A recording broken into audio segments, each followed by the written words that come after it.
सभी को good evening, नमस्कार। क्लास से फटाफट जुड़ जाइए। आज की क्लास में हम लोग कुछ नई चीजों के बारे में बात करने वाले हैं।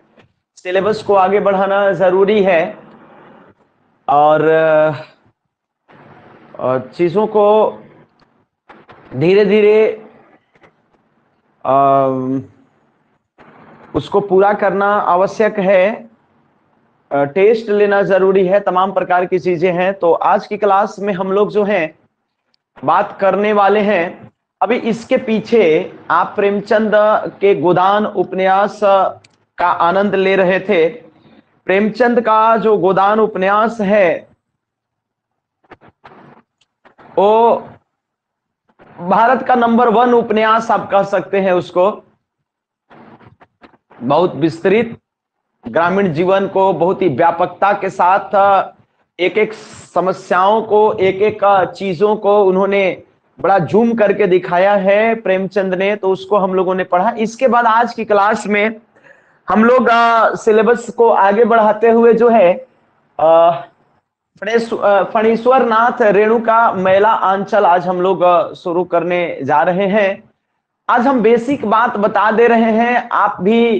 आप एमए में, बीए में, कहीं भी आप यदि आपको पढ़ने का मौका मिला हो, आप अलग अलग यूनिवर्सिटी से पढ़े होंगे, अलग अलग जगहों से आए हैं, तो आपने जब भी कहीं भी आपने पढ़ा हुआ है तो आप फिर से उन सब किताबों को निकालिए, उसको रीडिंग डालिए, उसको पढ़िए, एक बार समझने का प्रयास करिए। क्योंकि आप जितना पहले से कुछ कुछ रेडी रहेंगे, तैयार रहेंगे, उतना ज्यादा आप हमारी बातों को कैच जल्दी से कर पाएंगे। आज की क्लास में हम लोग मैला आंचल उपन्यास को देखेंगे।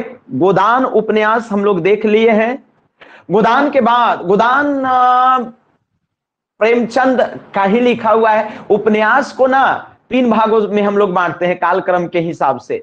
एक प्रेमचंद के पूर्व का उपन्यास, एक प्रेमचंद कालीन उपन्यास और एक प्रेमचंद के बाद का उपन्यास। तो प्रेमचंद वाला उपन्यास, प्रेमचंद के काल का उपन्यास तो हम लोग एक देखे, गोदान, उससे कोई सुपर उपन्यास नहीं है। और प्रेमचंद के बाद यदि कोई आजाद भारत का, यदि कोई गोदान के बाद दूसरा यदि प्रसिद्ध उपन्यास है तो उसका नाम है मैला आंचल। फणीश्वर नाथ रेणु की यह रचना है। उपन्यास को हम लोग, ये जो मैला आंचल है, इसको आज हम लोग एक शॉर्ट में, ब्रीफ में, एक जो बच्चों को भी पता होना चाहिए, एक बेसिक आज हम बात आपको बताने वाले हैं मैला आंचल के विषय में। फणीश्वर नाथ रेणु बड़ा यथार्थवादी उपन्यासकार माने जाते हैं। बड़ी रियलिस्टिक चीजों को फणीश्वर नाथ रेणु रखते हैं। बहुत आदर्श वाद के चक्कर में नहीं रहते हैं। आदर्शात्मक उपन्यास लिखना उनकी विशेषता नहीं है। बड़ा आइडियल चीजों को नहीं लिखते हैं। जो है सो प्रेमचंद की भांति ही जो है वो बड़ा भयंकर तरीके से, यदि फटा पुराना धसा पचका है तो वैसे ही रख देते हैं। तो प्रेमचंद की भांति ही जो है वो फणीश्वर नाथ रेणु एक यथार्थवादी उपन्यासकार हैं। और फणीश्वर नाथ रेणु के साथ एक बात और उपन्यास में जोड़ा जाता है कि वो एक आंचलिक उपन्यास की रचना करते हैं। और पहला उपन्यास उनका नाम भी मैच करता है, मैला आंचल। फणीश्वर नाथ रेणु को आंचलिक उपन्यासकार भी कहा जाता है। आंचलिक उपन्यासकार और यथार्थवादी उपन्यासकार बड़ी मर्मस्पर्शी चीजों को, गांव देहात में जो चीजें हो रही हैं उसको रखते हैं। आंचलिक उपन्यास किसे कहते हैं हम आपको बतावेंगे। ये आंचलिक उपन्यास किसे कहा जाता है। पहले तो आप लोग ये बता दीजिए अंचल माने क्या होता है। आप में से कोई बता सकते हैं? कमेंट करके आप बता सकते हैं तब तक कि अंचल मतलब आप क्या जानते हैं। कमेंट सेक्शन हम इसको ओपन करते हैं। और किसी को यदि, तो आज हम लोग बात करने वाले हैं, आज आप लोग जो नए नए अभी अभी जस्ट जुड़ रहे हैं विद्यार्थी, वो उनको बता दें कि आप आज फणीश्वर नाथ रेणु का मैला आंचल आप पढ़ने वाले हैं। मैला आंचल आज हम लोग जो हैं पढ़ने वाले हैं। क्लियर कट बात है। प्रेमचंद का गोदान कहां गया सर? अभी तो पढ़ाइए प्रेमचंद का गोदान। प्रेमचंद का गोदान हम लोग और करेंगे, लेकिन सिलेबस को आगे भी बढ़ाना है। यदि एक ही चीज को लपेटते रहें तो गड़बड़ा जाएगा, समझ गए ना? तो थोड़ा सिलेबस को भी देखते हुए हमको आगे बढ़ना पड़ेगा, दिल पर पत्थर रख के, नहीं तो गड़बड़ा जाएगा। एक ही चीज को रगड़ते रगड़ते जो है वो मांझते मांझते, वो जितना मांझिएगा, जितना पॉलिश मारिएगा, उतना चमकेगा, उतना आनंद आएगा और उतना अधिक सवाल सही होने की संभावना बढ़ेगी। लेकिन फिर भी थोड़ा सा हम लोग गोता तो लगाइए रहे हैं, थोड़ा सा ऐसे छितराना भी पड़ेगा। समझ पा रहे कि नहीं? थोड़ा ऐसे छितराना भी पड़ेगा, यानी सिलेबस को आगे बढ़ाना पड़ेगा। आज का हेडिंग आप डाल लीजिएगा, फणेश्वर नाथ रेणुका मैला आंचल। हेडिंग है भैया मैला आंचल। मैला आंचल ये उपन्यास है और ये किसका है? फणेश्वर नाथ रेणुका। फणेश्वर नाथ रेणु, रेणु से आशय आप महिला मत समझ लीजिएगा, ये महापुरुष है। ये रेणु मने महिला नहीं, पुरुष है। ये फणेश्वर नाथ रेणु नाम सुने होंगे आप लोग। बिहार से बिलोंग करते हैं जनरली। नेपाल के बॉर्डर से सटा हुआ हिमालय के तटीय क्षेत्रों में इनका गांव है। पूर्णिया जिला है और पूर्णिया जिला बगल में अररिया डिस्ट्रिक्ट भी है, फिर उधर सहरसा डिस्ट्रिक्ट हो जाता है। तो पूर्णिया डिस्ट्रिक्ट से ये आपको बिलोंग कर रहे हैं, ठीक बात है। पूर्णिया डिस्ट्रिक्ट से ये बिलोंग कर रहे हैं। 1921 ईस्वी में इनका जन्म हुआ। इनका बेसिक बस एक दो लाइन लिख दे रहा हूं कि ये इनका जन्म कब हुआ। तो इनका जो जन्म हुआ वो 1921 ईस्वी में हुआ। आप लोग शायद जानते होंगे मृत्यु जो इनकी हुई है वो 1977 ईस्वी में हुई है। अप्रैल 77 में और मार्च 21 में इनकी 1921 में इनका जन्म हुआ है। 4 मार्च 1921 ईस्वी को इनका जन्म हुआ है। 11 अप्रैल 1977 ईस्वी को इनकी मृत्यु हुई है। ये एक बेसिक बात है। पूर्णिया इनका डिस्ट्रिक्ट है, बिहार के एकदम ठेठ बिहारी आदमी है ये। कौन? फणेश्वर नाथ रेणु। तो एक बेसिक सा बात है, ये कहां के रहने वाले हैं? बिहार के पूर्णिया डिस्ट्रिक्ट से ये बिलोंग करते हैं, ठीक बात है। बात यदि हम कर रहे हैं कि मैला आंचल का प्रकाशन कब हुआ, ये आपको जानना पड़ेगा। जिस प्रकार से प्रेमचंद के गोदान उपन्यास, सरस्वती पत्रिका, क्या बोल रहे हैं? गोदान की बात हो रही है ना। गोदान का जो प्रकाशन 1936 के ईस्वी में हुआ, वो ये 1954 में इनका जो है सो प्रकाशन होता है। किसका? मैला आंचल का। मैला आंचल का प्रकाशन वर्ष जो होगा, मैला आंचल का प्रकाशन वर्ष कब होगा? तो अगस्त 1954। कब होगा? अगस्त 1954 में जो है इसका क्या होता है? प्रकाशन होता है 1954। और ये कहा जाता है गोदान के बाद दूसरा सुपर, गोदान के बाद दूसरा महत्वपूर्ण उपन्यास भारत का, आप मान सकते हैं। गोदान के बाद दूसरा महत्वपूर्ण उपन्यास। आप इनकी फणेश्वर नाथ रेणु के महत्व को या मैला आंचल के इंपोर्टेंस को आप ऐसे समझ सकते हैं कि मैला आंचल को लेकर के इनको पद्मश्री पुरस्कार भी दिया गया था फणेश्वर नाथ रेणु को। तो फणेश्वर नाथ रेणु को जो है ये 1954 में इसका मैला आंचल का प्रकाशन वर्ष है। गोदान के बाद दूसरा सबसे महत्वपूर्ण है। स्वतंत्रता के बाद पहला महत्वपूर्ण उपन्यास है भारत का।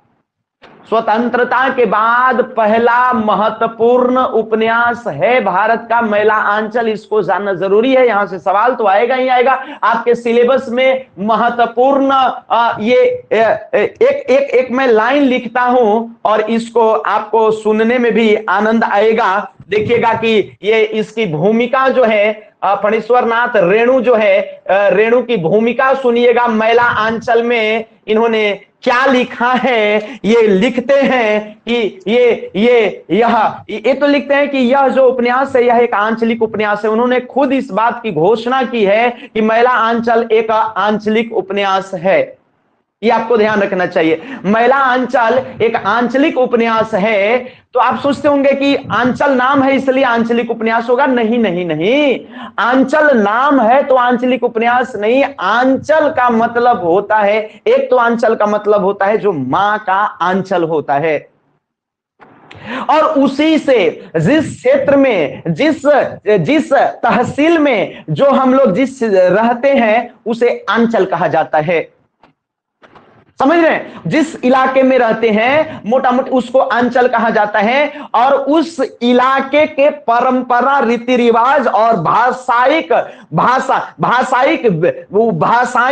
जो विविधता होता है या भाषाई जो विशेषता होती है, जो क्षेत्रीय भाषाई विशेषता, जब एक उपन्यासकार जब क्षेत्रीय भाषाई विशेषताओं को समेट देता है उपन्यास में, उसमें भरपूर समावेश कर देता है, तो उसे आंचलिक उपन्यास कहा जाता है। क्योंकि आसपास का जो अंचल होता है उसकी भाषाओं का, शब्दों का प्रयोग, प्रेमचंद उटपटांग भाषाओं का प्रयोग बिल्कुल भी नहीं किए थे। एक स्टैंडर्ड जो मानक भाषा होता है उसका गोदान में उन्होंने जनरली यूज किया है। गांव के लोगों को भी उन्होंने खड़ी हिंदी में ही संबोधित करा है।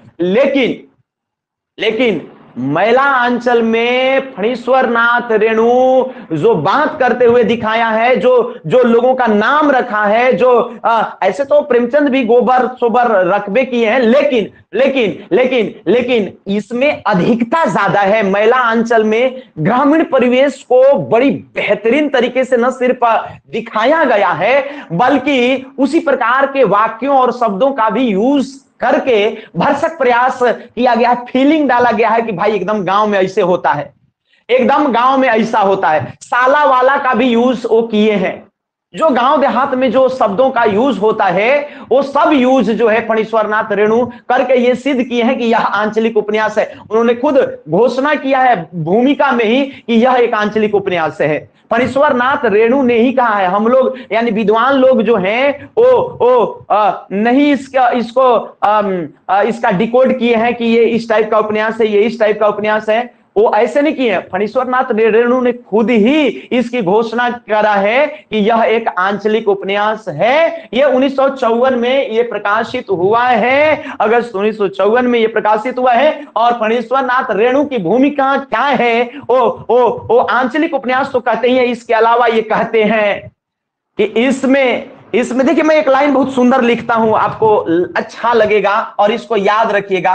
कहते हैं कि इसमें मैला अंचल में इसमें फूल भी है, इसमें फूल भी है और इसमें धूल भी है, इसमें फूल भी है और इसमें धूल भी है, और इसमें कीचड़ भी है, इसमें कीचड़ भी है और इसमें गुलाब भी है, इसमें कीचड़ भी है और इसमें गुलाब भी है, इसमें सुंदरता भी है, इसमें सुंदरता भी है और इसमें कुरूपता भी है, इसमें कुरूपता भी है। सुंदरता का उल्टा कुरूपता होता है, कुरूपता भी है।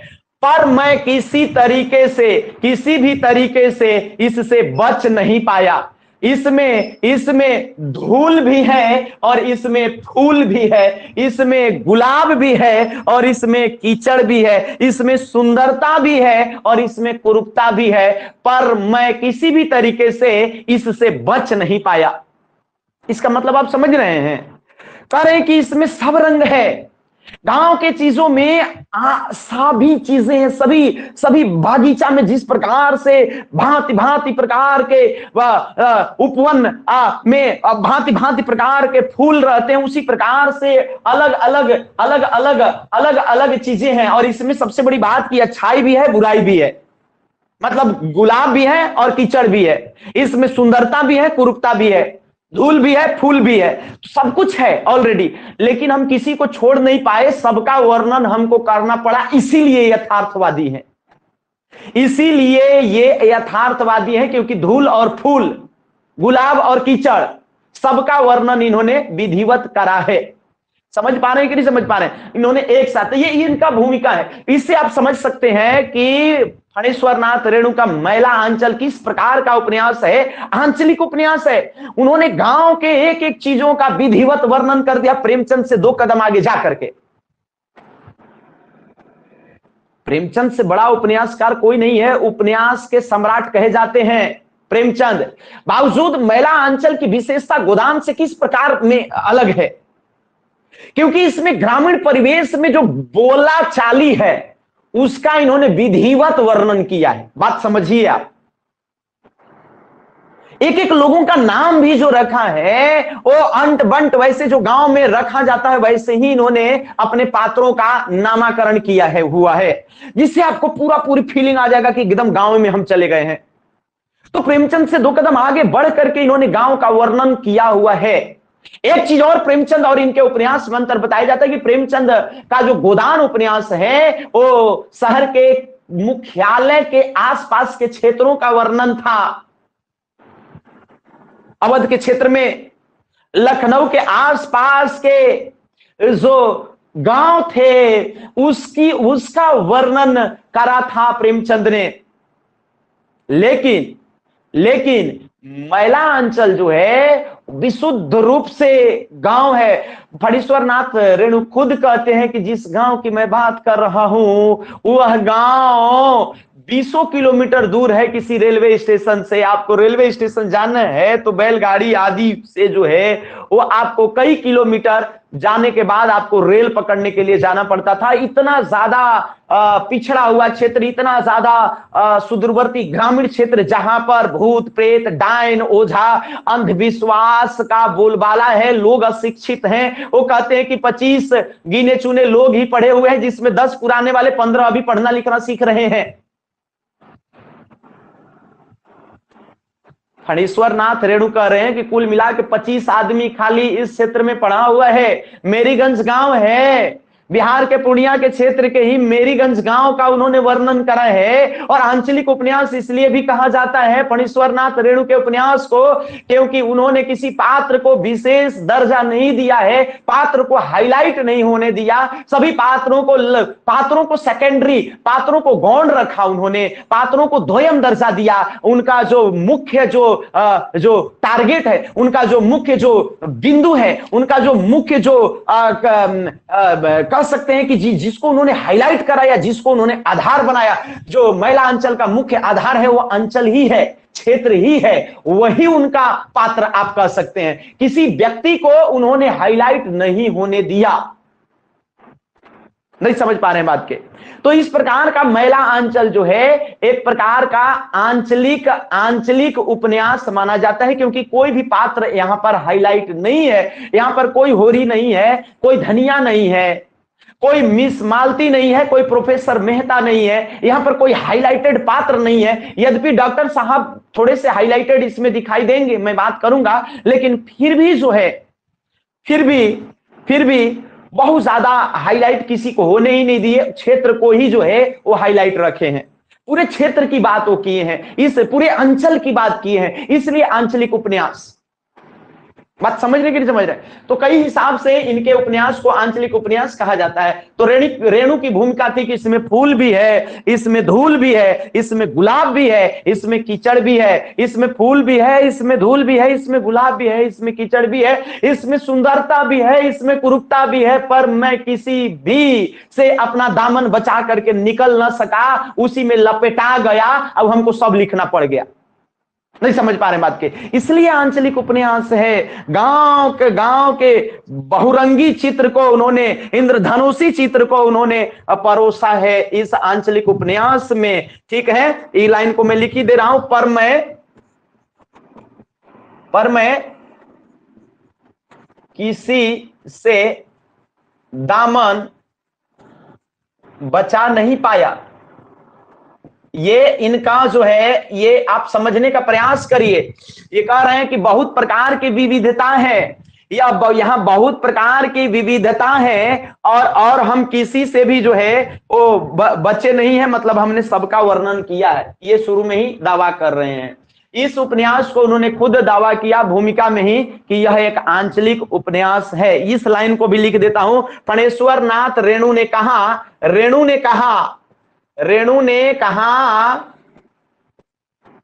कि मैला आंचल एक आंचलिक उपन्यास है। आंचलिक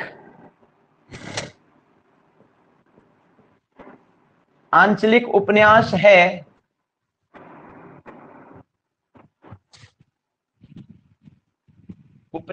है जिसमें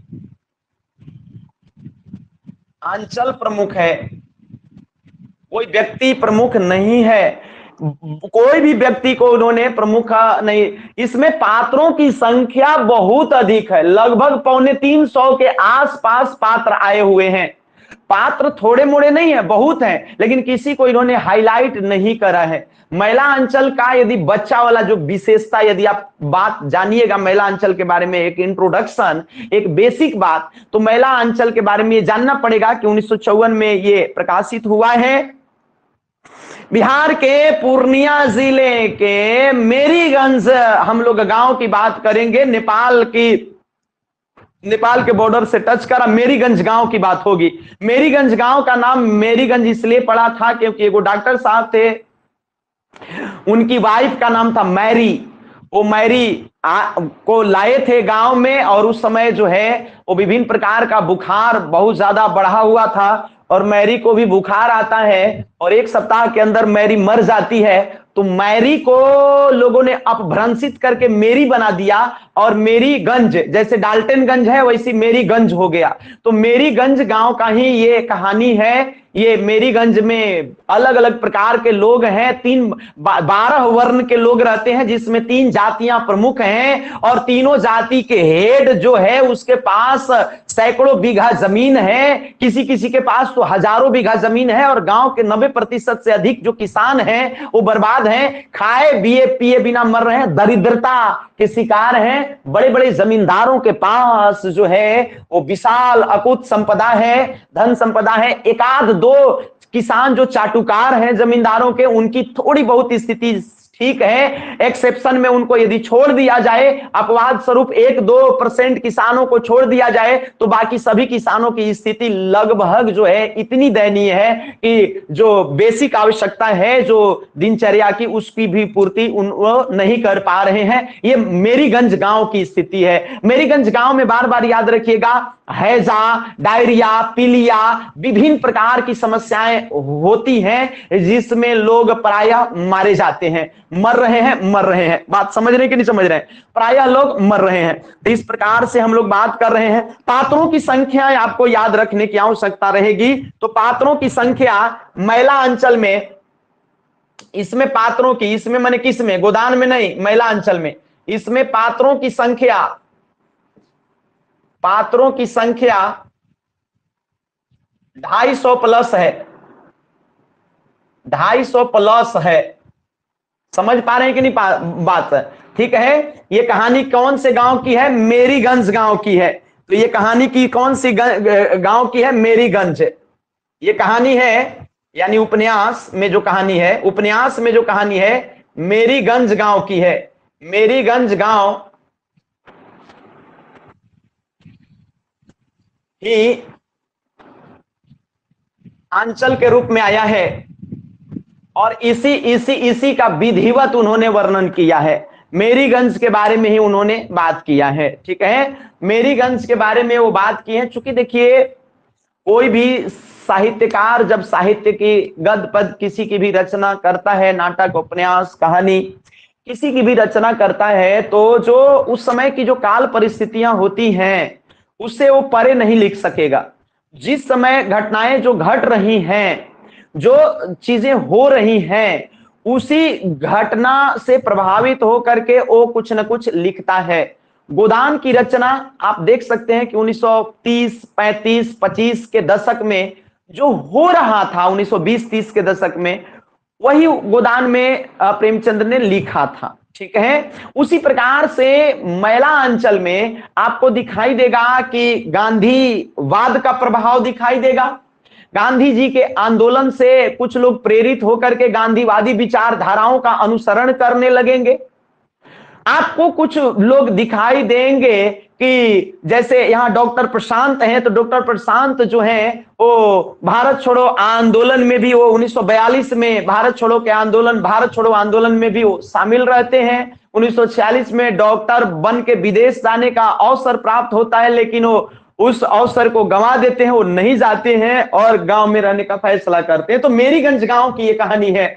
मेरीगंज गांव, ये भी उपन्यास, देखो उपन्यास तो बड़े होते हैं, यदि एक ही चीज एक ही बार में यदि सभी चीजों को बोलने लगे तो आपका दिमाग जो है सो थोड़ा गड़बड़ाने लगेगा, हैंग करने लगेगा। आराम आराम से, इसलिए मैं कहना चाह रहा हूं, एकदम आप अकबकाइएगा मत, प्रेम से। आज हम महिला अंचल का एक निचोड़, एक हेडिंग, एक सारांश, एक महिला अंचल का इंट्रोडक्शन, एक महिला अंचल का बेसिक बात आज हम आपको बच्चा वाला कम से कम बता देंगे, जिससे कि आगे जब हम और डेप्थ में जाएंगे, जब और डिटेल इसका करेंगे, एनालिसिस करेंगे, तो आपको समझ में आवेगा। ठीक है, तो मेरीगंज गांव का ये क्या है, मेरीगंज गांव को ही जो है उन्होंने क्या कर दिया है, प्रेम ये रेणु ने, फणीश्वर नाथ रेणु ने जो है वो क्या किया है कि इसको इसको इसको अंचल बना दिया है। मतलब उनका जो है वो मेरीगंज गांव ही मेन है, मेन आधार है, उसी गांव की चीजों का उन्होंने विश्लेषण किया है। मैं आपको बता देना चाहता हूं आंचलिक उपन्यास क्या है। 2 लाइन आप कहीं नोट कर सकते हैं कि आंचलिक उपन्यास कहते आखिर किसको है। तो जब आंचल की विशेषताओं का वर्णन होता है, परंपराओं का वर्णन होता है, जब लोकल जो वर्नाक्यूलर जो लैंग्वेज होता है, जो क्षेत्रीय भाषाएं होती हैं, उसका समावेश यदि उपन्यास में होने लगे तो आप मान लीजिए कि वह एक आंचलिक उपन्यास है और कुछ नहीं है। ठीक है, यदि यदि यदि यदि यदि यदि लोकल लैंग्वेज का बोलबाला हो गया उपन्यास में तो उसको आप आंचलिक उपन्यास मानेंगे। परंपराओं का वर्णन हो गया, जैसे इस आंचलिक उपन्यास में जो है पर्व त्योहारों का भारी भरकम जिक्र है। इस आंचलिक उपन्यास में जो लोकल पर्व त्योहार होते हैं उसका बहुत भारी जिक्र है, और विभिन्न प्रकार का जो खान पान, रहन सहन, पूड़ी बूंदिया, फलना ढेकना, उन सभी चीजों का इन्होंने भरपूर, जैसे वो क्या दिया जाता है, जैसे खिलाने के लिए लोगों को जो एक प्रकार से न्योता दिया जाता है और लोग आते हैं, खाते हैं, पीते हैं, तमाम प्रकार का, तो उस तरीके की चीजों का विधिवत वर्णन है, परंपराओं का गजब का वर्णन है, इसलिए इसको आंचलिक उपन्यास कहा जाता है। आंचलिक उपन्यास कहते किसको हैं, तो मैं लाल रंग से हेडिंग कि आंचलिक उपन्यास क्या है, आंचलिक उपन्यास आखिर है क्या भैया। तो आंचलिक उपन्यास जो है वो सबसे बड़ी बात यह है कि क्षेत्र विशेष पर आधारित होता है। क्षेत्र विशेष की चीजों को, प्लस में क्षेत्र विशेष के शब्दों पर ज्यादा बल देता है, प्लस परंपराओं को महत्वपूर्ण मानता है और उसी को समावेश करता है अपने उपन्यास में, अपने उपन्यास में। जैसे गांधी जी का बोलबाला था तो गांधी जी को उन लोग गांधी नहीं कहते थे, उनको गन्ही कहते थे, है ना। या फिर राजेंद्र प्रसाद उसी क्षेत्र के थे, मतलब बिहार के ही, आपको पता है, तो राजेंद्र प्रसाद को राजिंदर बोलते थे, राजिंदर।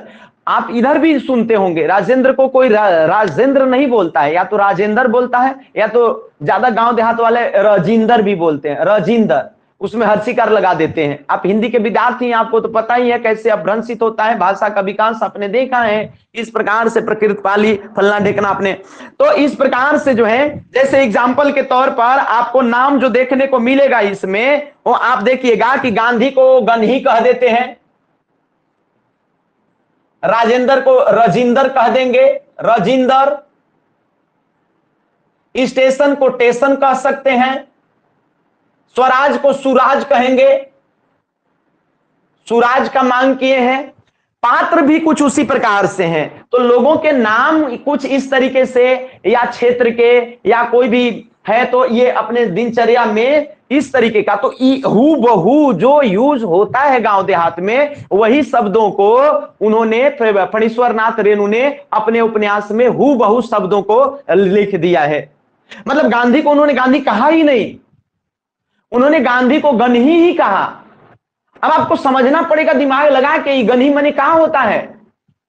गन्ही, गन्ही माने होता क्या है, तो गन्ही आपको समझना पड़ेगा, समझ रहे कि नहीं। तो इस तरीके के शब्दों का यूज किया गया है, तो किया जाता था। तो वो भी जो है फणीश्वर नाथ रेणु भी हूबहू उन्हीं के शब्दों को शब्दशः छाप दिया, अपने उपन्यास में जगह दे दिया। इसलिए ये आंचलिक उपन्यास है, इसलिए आंचलिक उपन्यास है। अब बहुत सारे पात्र भी हैं, जैसे कालीचरण, देखिएगा, जैसे बहुत सारे पात्र भी हैं, तो पात्रों का भी उन्होंने कुछ ऐसा नाम बताया है। जैसे पात्र की बात करिएगा तो पात्र में देखिए, जैसे राम प्यारी, राम खिलावन, राम प्यारी, चाहे कालीचरण, चाहे बावन दास, इस तरीके का नाम आपको इस उपन्यास में मिलेगा, जिससे कि आपको अंदाजा लग जाएगा कि सब विशुद्ध गांव देहात के लोगों का नाम है। ठीक बात है।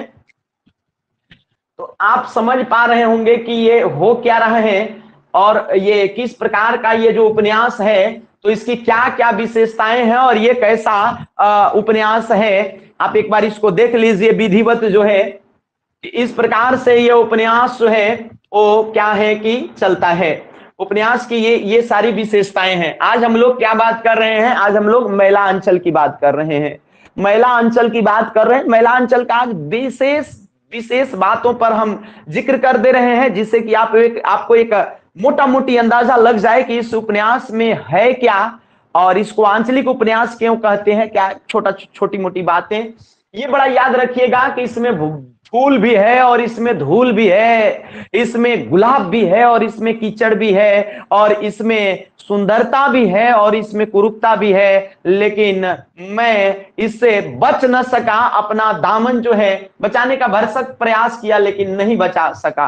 तो ये सारी बातें, ये उपन्यास 2 खंडों में विभाजित है, 2 बड़े बड़े खंडों में विभाजित है। पहला खंड, दूसरा खंड। यह उपन्यास कितने भागों में विभाजित रहेगा? 2 बड़े बड़े खंडों में, 2 बड़े बड़े खंडों में। तो इसके कितने खंड हैं उपन्यास के? तो उपन्यास के जो भाग रहेंगे, उपन्यास के जो भाग रहेंगे, उपन्यास के महिला अंचल के, मतलब महिला अंचल ही लिख देता हूं, महिला अंचल के बढ़िया नहीं चल रहा है।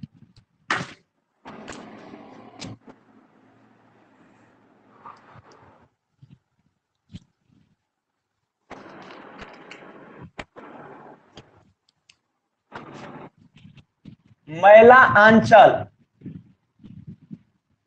आंचल के भाग कितने भाग हैं? तो 2 भाग है, ये 2 भाग में है। यदि भाग की बात करिएगा तो भाग की बात करिएगा इसका, तो इसमें प्रथम भाग हो जाएगा और इसमें द्वितीय भाग हो जाएगा। प्रथम भाग में लगभग 44 परिच्छेद हैं, जबकि दूसरे भाग में 23 परिच्छेद हैं। टोटल परिच्छेदों की संख्या जो है वो जोड़ने पर 44, 4 3 7 4 2 6, 67 गो परिच्छेद आपको मिलेगा। टोटल जो परिच्छेद हैं वो आपको 67 परिच्छेद मिलेंगे। टोटल परिच्छेदों की संख्या कितनी हो जाएगी? 67। अब कहिएगा ये परिच्छेद क्या होता है सर? संविधान में जैसे आर्टिकल टाइप के होता है, छोटा छोटा खंड, और क्या, ये मोटा मोटा भाग 2 गो है। भाग कै गो है? प्रथम भाग, द्वितीय भाग। प्रथम भाग में 44 गो परिच्छेद और द्वितीय भाग में 23 गो परिच्छेद, दोनों को जोड़िएगा तो 67 गो परिच्छेद। तो परिच्छेदों की संख्या 67 है महिला अंचल में परिच्छेदों की संख्या कितनी है? 67 है। ये बच्चा वाला सवाल है, ये छोटा बच्चा भी बनाएगा यदि जाएगा, पीजीटी पढ़ता होगा हिंदी विषय से, कोई भी ऐसा बुड़बक नहीं होगा जो बताएगा कि प्रथम भाग में जो है वो 43 गो परिच्छेद, 44 गो परिच्छेद और 23 गो परिच्छेद नहीं है और टोटल 67 गो परिच्छेद नहीं है। नहीं तो यदि आपको नहीं ध्यान रहेगा 44 और 23 तो गड़बड़ा जाएगा। समझ रहे हैं कि नहीं समझ रहे हैं बात के? समझ रहे हैं कि नहीं समझ रहे हैं? समझ रहे हैं कि नहीं समझ रहे हैं? टोटल परिच्छेदों की संख्या कितनी हो जाएगी? 67। 44 प्लस 23 67। भाग कै गो रहेगा? 2 गो भाग है। इसमें भाग कै गो है? 2 गो भाग है। उपन्यास की शुरुआत जो है वो गांव में एक प्रकार से अफवाह से शुरू होता है। एक व्यक्ति है जो 2 साल जेल में ऐसू रह करके आया है और उसी दौरान जब वो जेल से छूट के आता है तो उसी दौरान जो है वो मलेरिया वाले कैंप लगाना चाहते हैं, यहाँ पर मलेरिया सेंटर खोलना चाहते हैं। तो मलेरिया के कुछ अधिकारी डॉक्टर सब आए हुए होते हैं। तो उसी बीच लोगों को लगता है कि सिविल ड्रेस में अफसर आ गए हैं। तो ऐसे कंडीशन में हल्ला हो जाता है कि 2 साल जेल से छूट करके ये आया है तो उसी को के लिए आए हैं लोग जो है, तो उसका जो है थोड़ा प्रतिष्ठा में आव बड़ा हो जाता है, उसका आतंक जो है थोड़ा सा और बड़ा हो जाता है। उपन्यास की शुरुआत कहां से है? एक एकदम मोटा मोटी शुरुआत की बात करिएगा। उपन्यास की शुरुआत कहां से है? महिला आंचल की एकदम शुरुआत की यदि आप बात करिएगा, शुरुआत कहां से होती है? तो एक बेसिक बात यह है कि एक अफवाह से शुरू होती है, एक प्रकार का अफवाह से शुरू हो जाता है। एक अफवाह है, अफवाह एक प्रकार का प्रोपेगेंडा टाइप का। इस गांव में, मेरीगंज गांव में जनरली जब हम लोग पूरा उपन्यास का अध्ययन डिटेल में सब करेंगे, जब आपको बताएंगे, तब आप देखिएगा कि यह गांव में बारी बारी से अफवाह फैलता रहता है। किसी न किसी चीज को लेकर के एक प्रोपेगेंडा कुछ फैला देगा, है कुछ कहेगा कि वो फलनिया जो है वो डाइन है, वो उसको खा गया है ना, अब उसको लोग मारना पीटना शुरू करेंगे। मतलब होता कुछ और है, होता जैसे डॉक्टर मलेरिया वाले आते हैं तो ब्राह्मण और जो ज्योतिषी यानी ज्योतिष लोग, ज्योतिषी को ज्योतिष लोग बोलते थे, ज्योतिषी, तो वो सब क्या हला कर दिए, लोगों को बरगला दिए। देखिए बात है, ब्राह्मण तो होशियार है, यदि मलेरिया वाले आएंगे डॉक्टर, अब यदि लोगों का इलाज कर देंगे, सब ठीक हो ही जाएगा, तो ब्राह्मण के पास, ज्योतिषी के पास, पंडित के पास जा करके हाथ दिखा के पैसा के देगा, सब जब ठीक हो जाएगा। तो इसलिए उन्होंने स्वार्थ में वशीभूत होकर के लोगों के बीच अफवाह फैला दिया कि जो डॉक्टर ये सब है, ये सब बहुत जाली टाइप का है और ये आएगा, ये आपका टेस्ट लेने के बहाने, आपका ब्लड सैंपल लेने के बहाने आपको जो एगो इंजेक्शन घुसेड़ेगा, उसमें जो है गाय का खून घुसेड़ देगा, आपका धर्म भ्रष्ट कर देगा। तो इस प्रकार से जो है वो अंट का बंट कुछ भी, मतलब मन गढ़ंत अब लोग मानते थे, अफवाह को मानते थे। तो ये तो हम लोग भी देखे, हमको लगता है कि कोई चेचक और ये तमाम प्रकार का टीका देने के लिए जब हम लोग सरकारी विद्यालय में पढ़ते थे, जब आते थे वो टीम सरकारी डॉक्टर वाले और ये सब नर्सेस आती थी सरकार की तरफ से, तो हम लोगों को 2 दिन पहले ही हाला हो जाता था कि वो आएगा और सुई देगा और मर जाएगा आदमी, मुआवे वाला जहर के सुई देने। हम लोग 2-4 दिन पहले ही से स्कूल छोड़ देते थे, 10 दिन बाद स्कूल जाते थे। तो आप लोग के साथ भी ऐसा हुआ होगा। तो ये तो होबे करता है, अफवाह तो गांव में फैल ही जाता है। एक अफवाह से शुरुआत होता है और एक अफवाह जो है सो फैल जाता है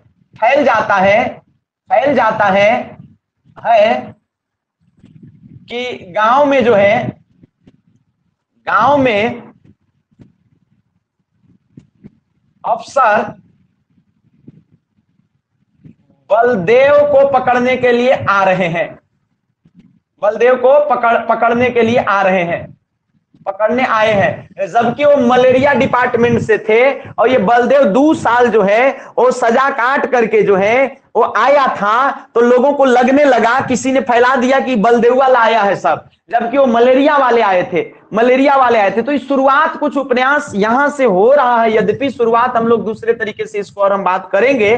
जबकि वो कौन से लोग थे, तो जबकि ये जो लोग थे, जबकि ये अफसर जो थे, ये अफसर नहीं थे, ये अफसर जैसे दिखने वाले, जबकि वे लोग जो थे वो मलेरिया डिपार्टमेंट से थे। जबकि वे लोग कहां से थे? मलेरिया डिपार्टमेंट से थे। मलेरिया कैंप लगाना चाहते थे, कैंप हेतु आए थे।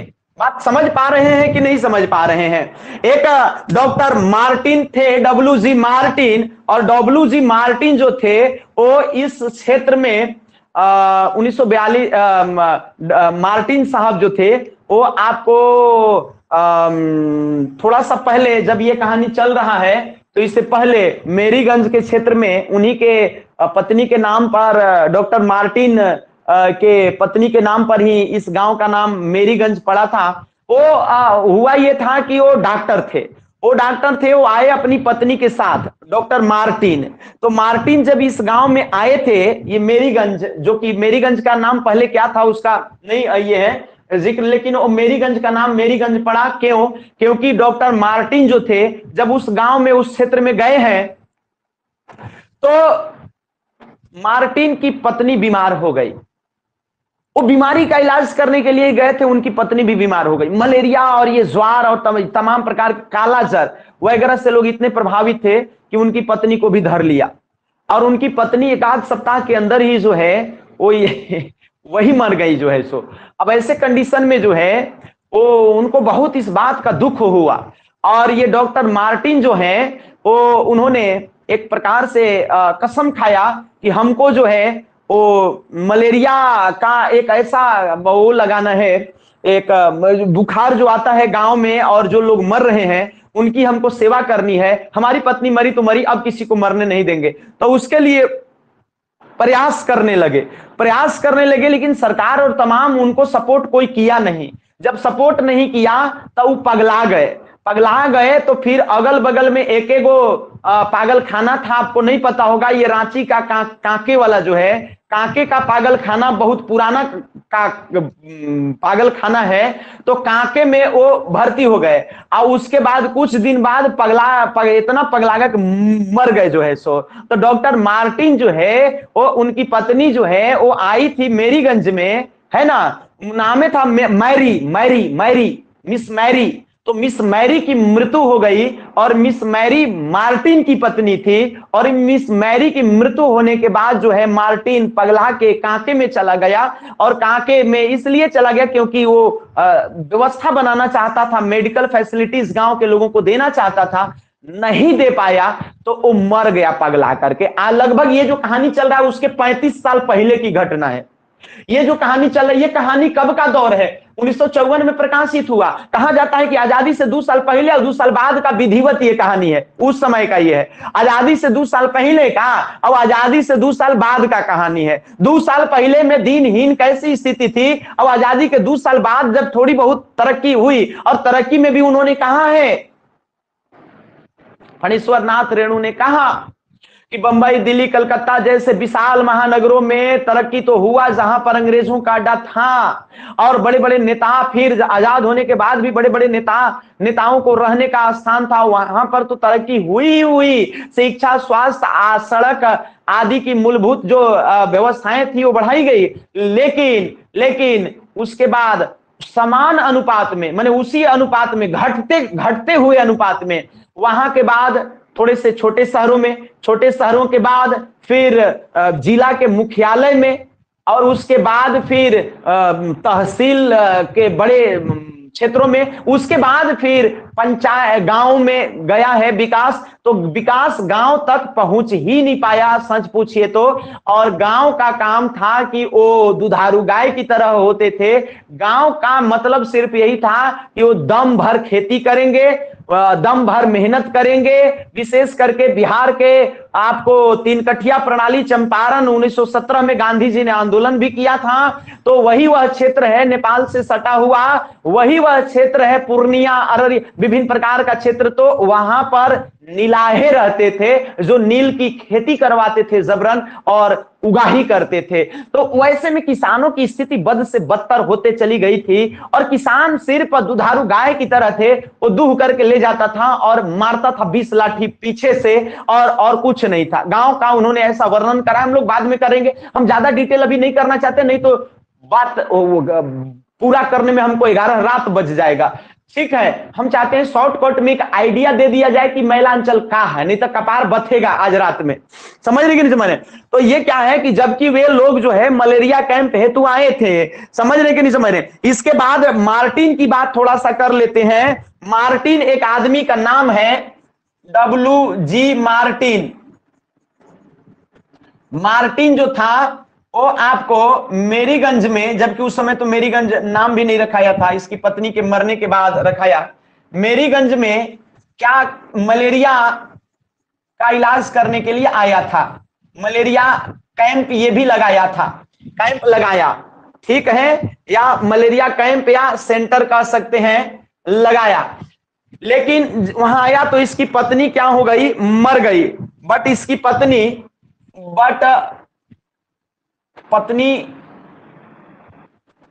पत्नी नाम था मैरी,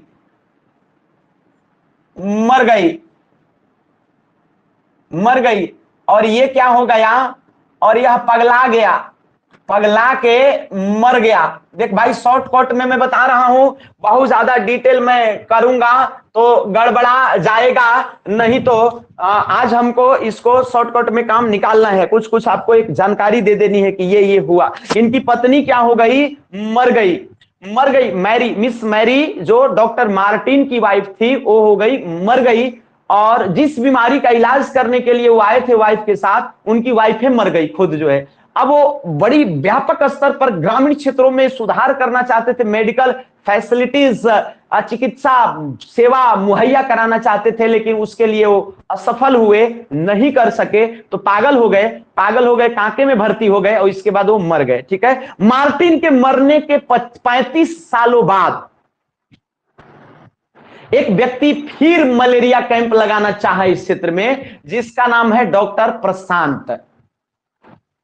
डॉक्टर प्रशांत एक अनाथ लड़का है जो बगल के सहरसा डिस्ट्रिक्ट से बिलोंग करता है। सहरसा डिस्ट्रिक्ट में इसकी मां जो थी वो जन्म लेने के बाद, हो सकता है शादी के पहले जन्म ले लिया हो या जो भी हो, XYZ, कर्ण की तरह इसको बहा दिया गया था हड़िया में करके, तसला बड़का जो हड़िया नहीं होता है तसला, उसमें करके इसकी मां जो है डॉक्टर प्रशांत को बहा दी थी।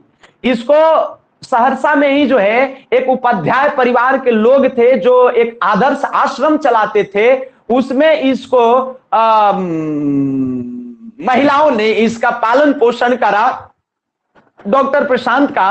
और डॉक्टर प्रशांत एक अनाथ व्यक्ति होते हुए डॉक्टरी की पढ़ाई पटना मेडिकल कॉलेज से पढ़ लिया।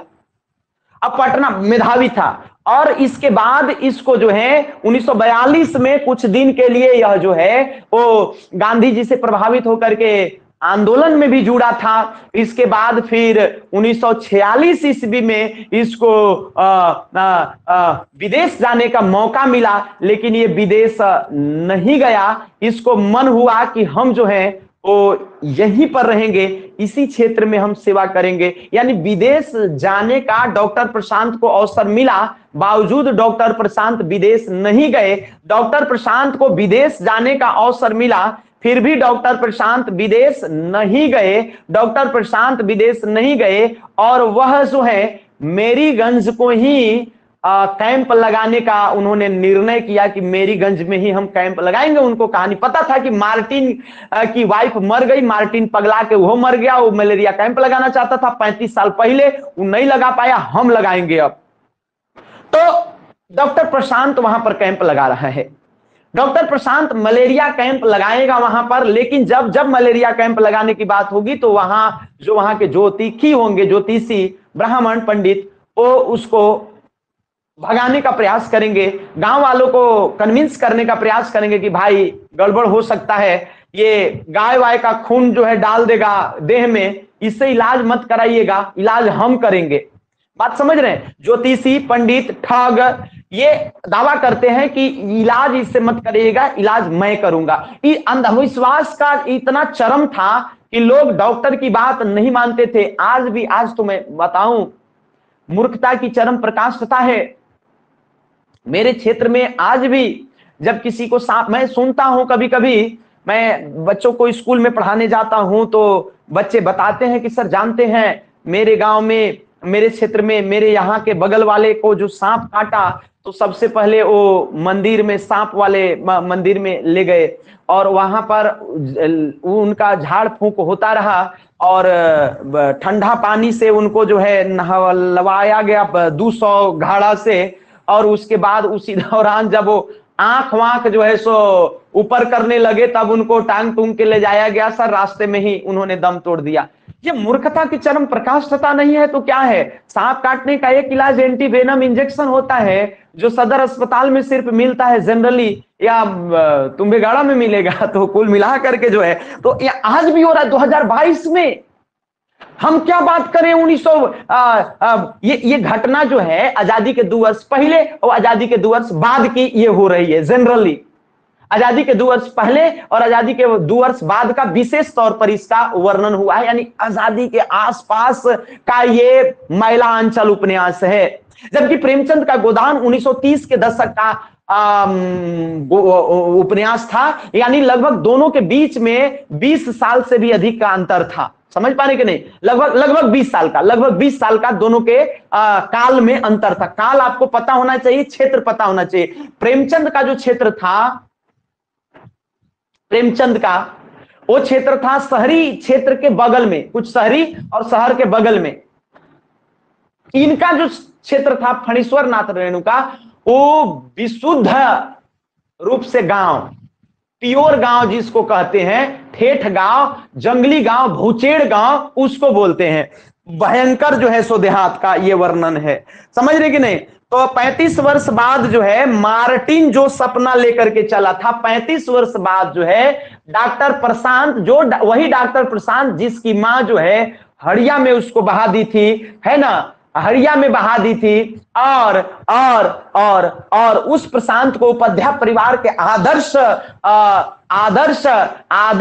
आदर्श आश्रम में, अनाथालय में जो है उसको पाला पोसा गया। डॉक्टर प्रशांत को पटना मेडिकल कॉलेज से उन्होंने पढ़ाई लिखाई करी। 1946 में उनको विदेश जाने का अवसर मिल रहा था। उनको कुछ डॉक्टर लोग जो है एक नंबर का बुड़बक कह रहे थे, कहते पगला आदमी है, उसको जाना था विदेश, एक नंबर के पैसा कमाता। तो उसका दिमाग मती मारल गया था कि वो गांव में जाके मलेरिया के इलाज कर रहा है, सबके गाली सुन रहा है, पिटाइयो रहा है। समझ रहे कि नहीं समझ रहे? तो यहां पर एक लाइन मैं बस लिख देना चाहूंगा कि डॉक्टर प्रशांत जो है पुनः क्या होता है 35 साल बाद, 35 वर्ष बाद के है भैया डॉक्टर प्रशांत यहां माने मेरीगंज में यहां सेंटर बनाते हैं, का चीज के, मलेरिया के सेंटर बनाते हैं। और जो प्रशांत होता है प्रशांत अनाथालय में, उपाध्याय अनाथालय जिसका नाम था आदर्श आश्रम, तो आदर्श आश्रम में पला बढ़ा था। यानी ये अनाथ था। ये पटना मेडिकल कॉलेज से पढ़ा था, बस आप ये इतना जान लीजिए। 1946 में इनको बाहर जाने का अवसर मिल रहा था, लेकिन ये भाई साहब जो हैं इग्नोर कर दिए, इन्होंने नहीं गया और इन्होंने मेरीगंज को इन्होंने आधार बनाया। यहां का मतलब मेरीगंज में इन्होंने क्या कर दिया, इन्होंने सेंटर खोल दिया। इन्होंने क्या कर दिया, सेंटर खोल दिया। समझ पा रहे हैं कि नहीं समझ पा रहे हैं? अब समझिएगा। अब जब गया है वहां पर कौन के डॉक्टर प्रशांत, कहां पर, मेरीगंज में। मेरीगंज में ज्यादातर आदमी बुड़बक टाइप का है, ना बढ़िया भोजन है, एक तो कुपोषित है, दूसरा बहुत ज्यादा अशिक्षित है, बहुत ज्यादा गंदा वातावरण में रहता है, बढ़िया खान पान है नहीं, शारीरिक रूप से भी कमजोर है और मानसिक रूप से भी डल है। सब एह मले हो में खाली बतियात रहता है।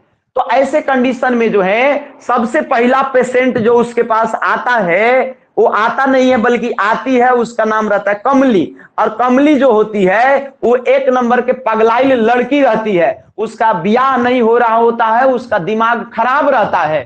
तो कमली जो है उनके पास आती है तो वो दूसरे तरीके का इलाज करते हैं। वो रेडियो ऑडियो बजा जा करके उसको म्यूजिक थेरेपी देते हैं और म्यूजिक थेरेपी से उसका दिमाग ठीक कराने का प्रयास करते हैं। आइए इधर थोड़ा सा लिखना चाहिए, कुछ लिखूंगा तो। फर्स्ट पेशेंट कमली रहती है, जो तहसीलदार की बेटी रहती है। एक विश्वनाथ तहसीलदार होते हैं जिनके पास कहा जाता है कि हजारों बीघा जमीन होती है, और हजारों बीघा जमीन के मालिक की बेटी रहती है जो पगली रहती है। वो कर ब्याह नहीं होता, पागल है तो ब्याह कहां से होगा, समझ रहे कि नहीं समझ रहे हैं? तो उसकी शादी नहीं हो रही होती है। ऐसे में डॉक्टर प्रशांत उसका इलाज प्रारंभ कर देते हैं, और रेडियो म्यूजिक थेरेपी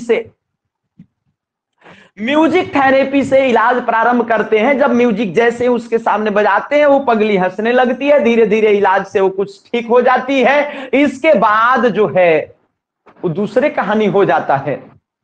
इसके बाद कमली कुछ अच्छी हो जाती है, तो कमली जो है वो आकर्षित हो जाती है डॉक्टर प्रशांत की तरफ, और डॉक्टर प्रशांत भी कहीं ना कहीं आकर्षित हो जाते हैं। और ऐसे में जो है फिर वही हाल होता है जो गोदान में होता है, गोबर और झुनिया वाला। अब उस तरीके से जब लोगों को पता लगता है, तो डॉक्टर प्रशांत चूंकि वो बड़ा व्यक्ति है, डॉक्टर है, तो उसके बारे में ज्यादा भला बुरा तो लोग नहीं कहते हैं, लेकिन छोटे यदि कोई लोग है, कोई गरीब है, उसके बारे में थोड़ा सा भी यदि कोई बात निकला तो उसको बखेड़ा खड़ा कर देते थे। डॉक्टर प्रशांत तो बच गया, लेकिन उसकी अंततः शादी जो है उसका बाप करा देता है। समझ रहे कि नहीं समझ रहे हैं?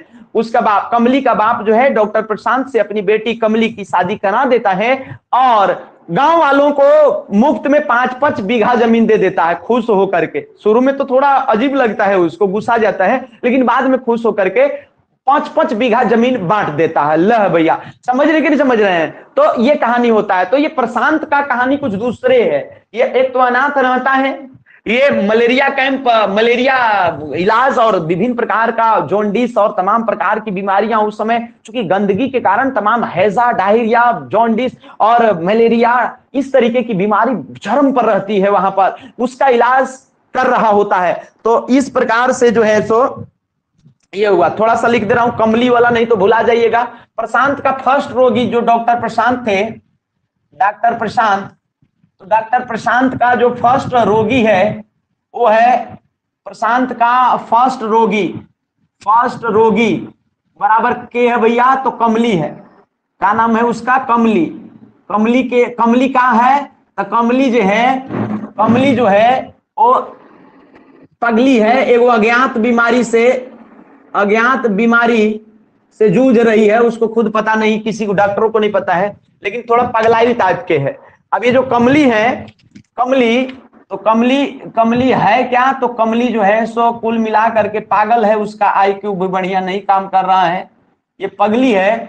और ये पगली जो है वो किसकी बेटी है? तो तहसीलदार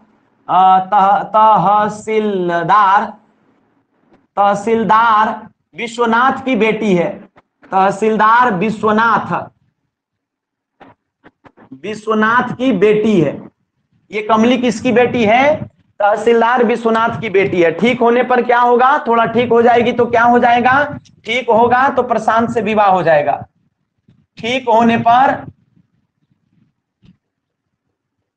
पर डॉक्टर प्रशांत से क्या हो जाएगा? इसकी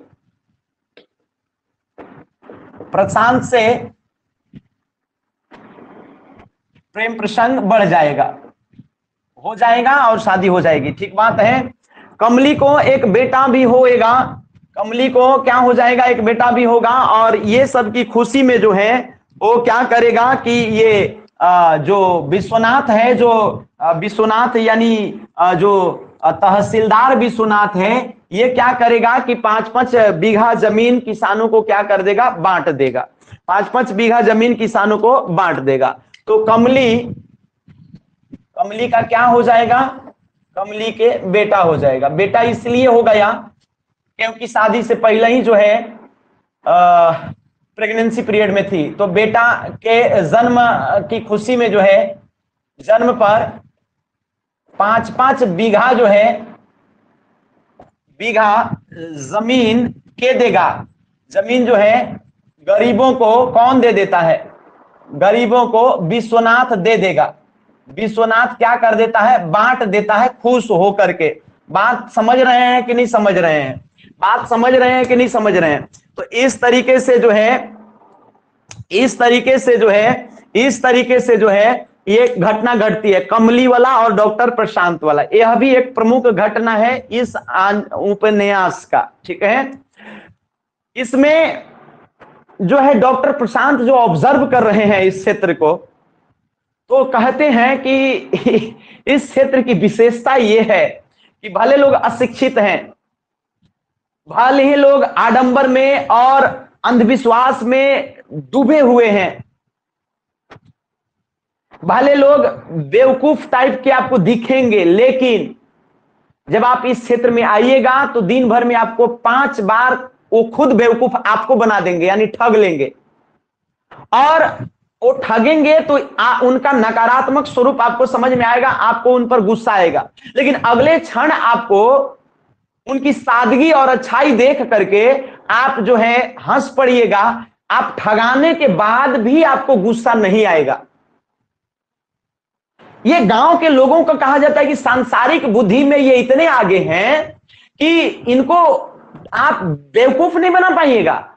ये अंधविश्वासी जरूर हैं, अशिक्षित हैं, एकदम आपको लगेगा कि बड़ा जाहिल है, लेकिन इनके जाहिल पनई में भी जो है वो सांसारिक बुद्धि का बड़ा है। आप इनको ठग वैसे नहीं पाइएगा। हाँ ठीक बात है, अनपढ़ है तो आप इसको चूना लगा दिए, अलग बात है, लेकिन ऐसे यदि आप सोचिएगा कि ठग लें तो ये आप ही को ठगेगा। कहेगा कहता है कि दिन भर में आपको 5 बार ठगेगा। के ठगेगा? गांवे वाला आदमी शहरवन वाला के 5 बार ठगेगा। अब सबसे बड़ी बात यह है कि ठग लेगा आपको, तो आप बढ़िया से ऑब्जर्व करिएगा तो उसकी सादगी देख करके आपको हंसी आएगी, और आप जो ठगाए हैं, लुटाए हैं, वो भी आप भूल जाएंगे। इतने ये सादगी वाले लोग हैं, इतने सच्चे लोग हैं, माने ठग भी हैं तब भी सच्चे हैं। नहीं समझ रहे बात के? तो ये ऑब्जर्वेशन है यहाँ के लोगों का, ये गांव के लोगों का। तो इस तरीके का भी बात आता है, ये भी एक बड़ा इंपॉर्टेंट बात है ये फणीश्वर नाथ रेणु का, कि गांव के लोगों को उन्होंने सांसारिक बुद्धि में आगे बताया है। उन्होंने कहा है कि शहर के लोगों को भी वो ठग सकते हैं। और सबसे बड़ी बात कि डॉक्टर प्रशांत वगैरह का ऑब्जर्वेशन ये है कि वो ठगने के बाद भी आपको बहुत बुरा नहीं प्रतीत होंगे गांव वाले लोग, क्योंकि वो कई मामलों में बहुत सादगी और बड़ी सच्चे और नेक हृदय वाले आपको प्रतीत होएंगे। तो इस तरीके की बात भी होती है। वो एक लाइन लिख ही देता हूं कि गांव के लोग भले क्या है, गांव के लोग जो हैं, लोग क्या है, भले अशिक्षित हैं। क्या है भैया? अशिक्षित हैं या फिर अंधविश्वासी हैं, विश्वासी हैं, बट आप क्या कर सकते हैं, बट सांसारिक बुद्धि में वो जो है, बट सांसारिक बुद्धि में उनका कोई तोड़ नहीं है। बुद्धि में वे दिन में 5 बार आपको ठगेंगे, 5 बार ठगेंगे। ये प्रशांत का ऑब्जर्वेशन है ना। लेकिन किसी को ठग लेने के बाद भी जो है वो उनकी सादगी, बट उनकी सादगी से जो है, इसी में लिख देता हूं, बट उनकी सादगी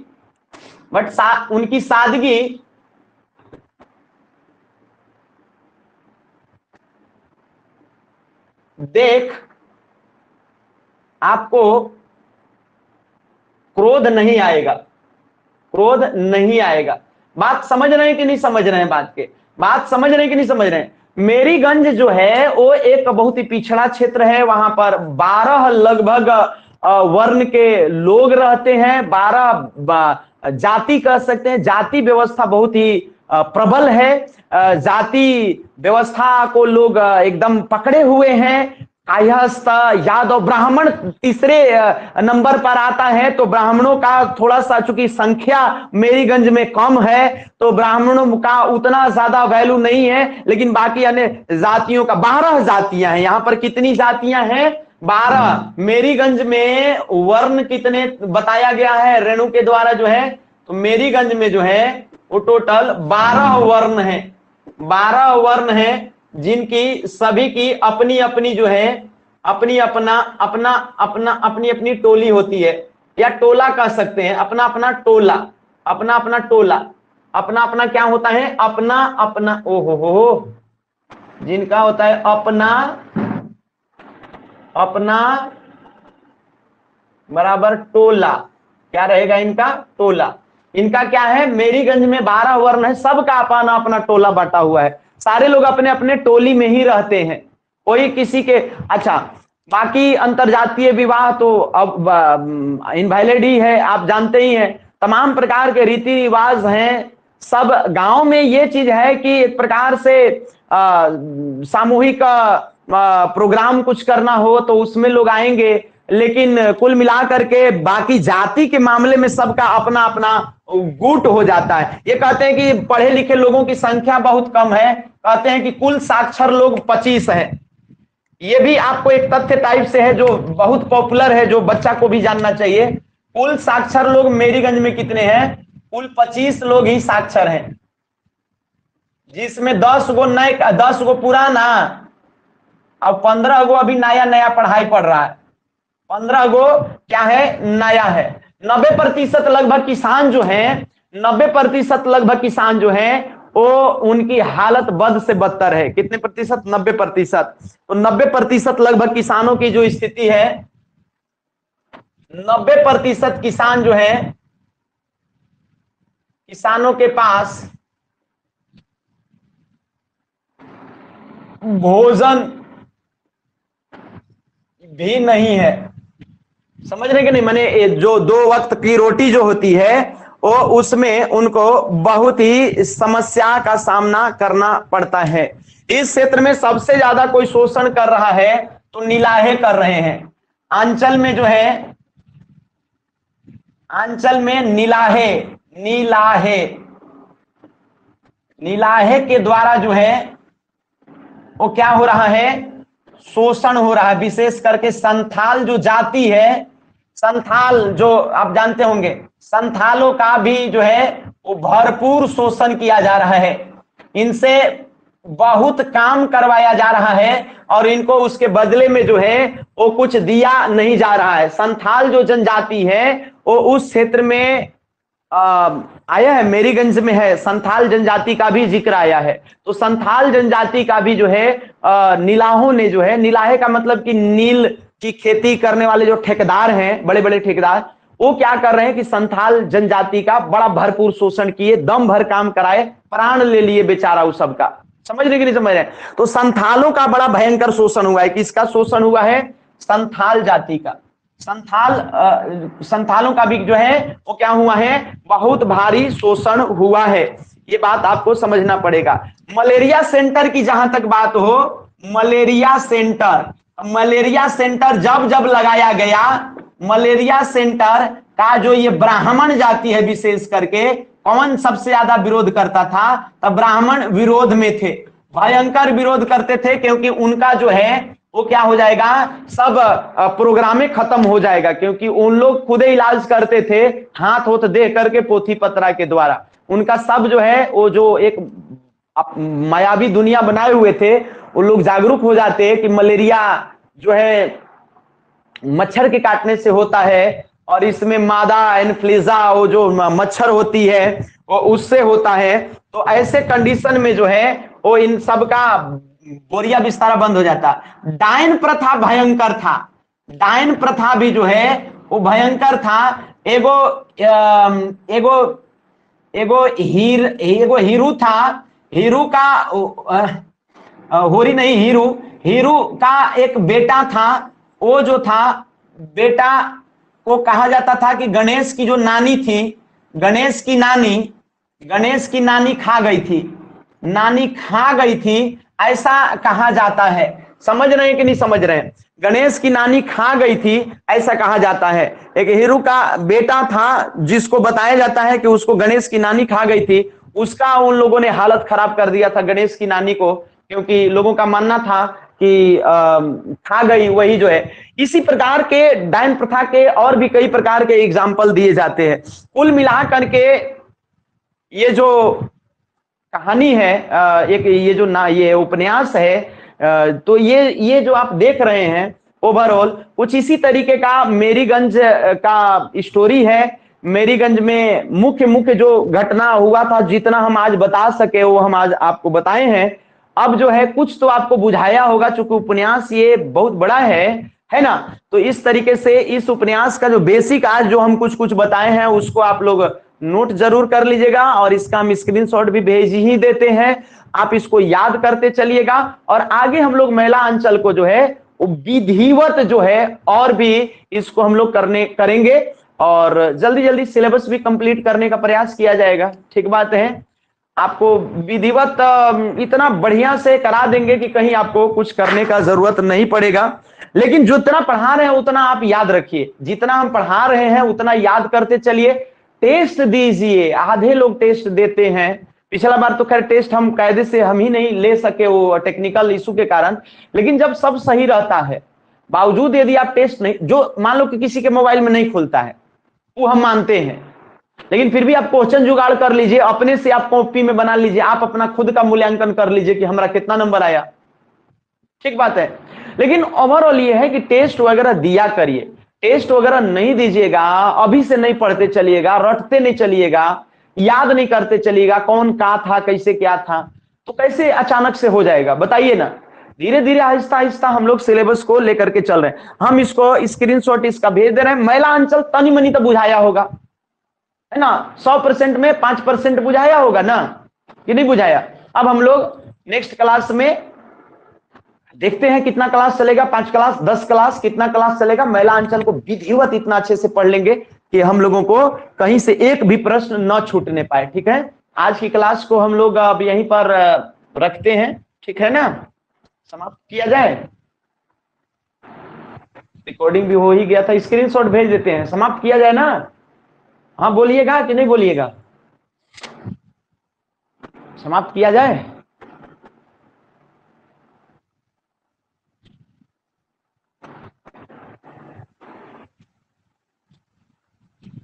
बहुत बहुत धन्यवाद आप सभी का आज की क्लास में जुड़ने के लिए।